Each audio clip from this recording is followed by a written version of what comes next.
Hey, so I've seen some chatter about artists and musicians being worried about their jobs and roles in society with the recent advances in AI, and I just wanted to address it.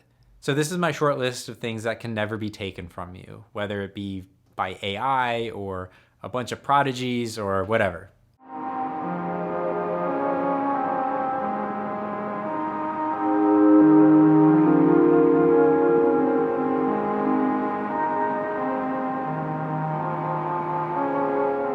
Number one, motivating other musicians through social hierarchy. Now, when I was a kid, I was really into guitar. I played all the time, but there was a kid in my school who was better than me. And nothing has ever motivated me so much as trying to catch up to that kid who was just a little bit better because he was so close. It was so within reach. And he's just a kid too, so surely I can do it. That doesn't work if the other kid is AI. So there's an aspect to inspiring other human musicians that's unique to our species. It's the same with playing in a band or jamming with people. There's something about practicing your part that ties you in socially, and that can be a really strong motivator as well. Number two, my personal favorite, serenading someone. By this, I mean playing a little music for just one person. This is the most personal form of musical performance, and it's just as much about the connection between two people as it is about the song itself. So, this combination of music and romance just can't be done by anybody except you. I think this can be totally extended to the recorded format of music too. There's no reason people are going to stop swooning when the right strings are pulled by the right person. Number three, community. And I think this is the biggest one. By this, I mean bonding between two human musicians. Music isn't just entertainment, it's a form of nonverbal communication. Playing with someone else is kind of like you both start at the same point, in the same setting, maybe agree on a couple ground rules, and go. To play well together means you're both saying something similar, but in your own way. This brings us together socially, as people. Like, hey, maybe we're not so different after all. And can turn into real friendships. For me personally, this is the only way I can actually maintain friendships, honestly. Without the people I play music with, I would have zero. You can also witness this community building in action by asking your local hippie where the nearest drum circle is. No one there is going to be worried that AI is taking their spot.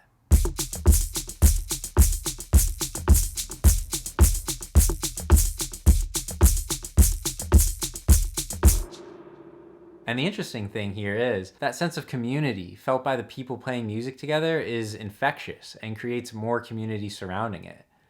Granted, this form of music has basically nothing to do with churning out hits, building an online following, or making a killing in the music industry. But let's be real here. Those aren't the things I even like about music. I make the vast majority of my income as a private music teacher here in San Francisco.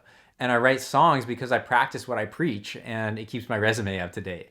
But I'd love to hear any comments on this.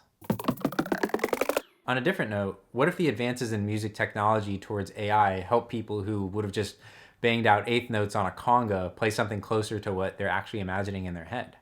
Number four, replicate an emerging or obscure artist. You need data to copy something accurately, and new artists have very little data to copy. It's true that AI will someday probably be able to take your established style and mass produce it. But there's a point where the art of curation is just as difficult as creating the work itself.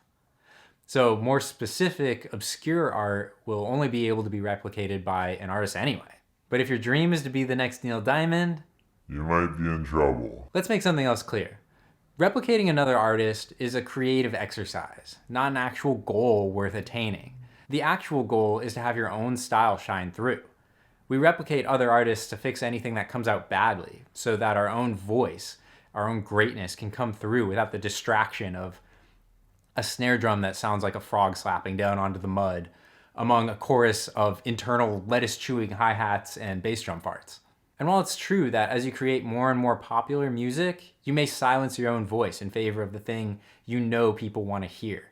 But it's our job as artists to resist that urge. Do you remember listening to music as a kid that expanded your mind? That's an example of an artist doing their job. For me, it was Electric Ladyland by Jimi Hendrix or Led Zeppelin 3. But you don't get to that by giving into the pressure to silence yourself. And that thing that makes you, you, isn't replicable until you're a success in terms of quality releases. So your shot at success and your voice being heard is still there. You might just have a tough time monetizing it or packaging it for mass consumption. What's new about that? Besides, getting paid has nothing to do with artistic fulfillment any more than joining the NBAs when you finally start loving basketball. If anything, it's a side effect. So I know that was a lot in a short period of time, but I'm making this video because I'm interested in the topic and it's been bouncing around in my head for a couple days now. If this sounds like you, please share your opinion in the comments. As always, no judgment. I'm just curious to see where people's minds are on this. Anyway, see you next time.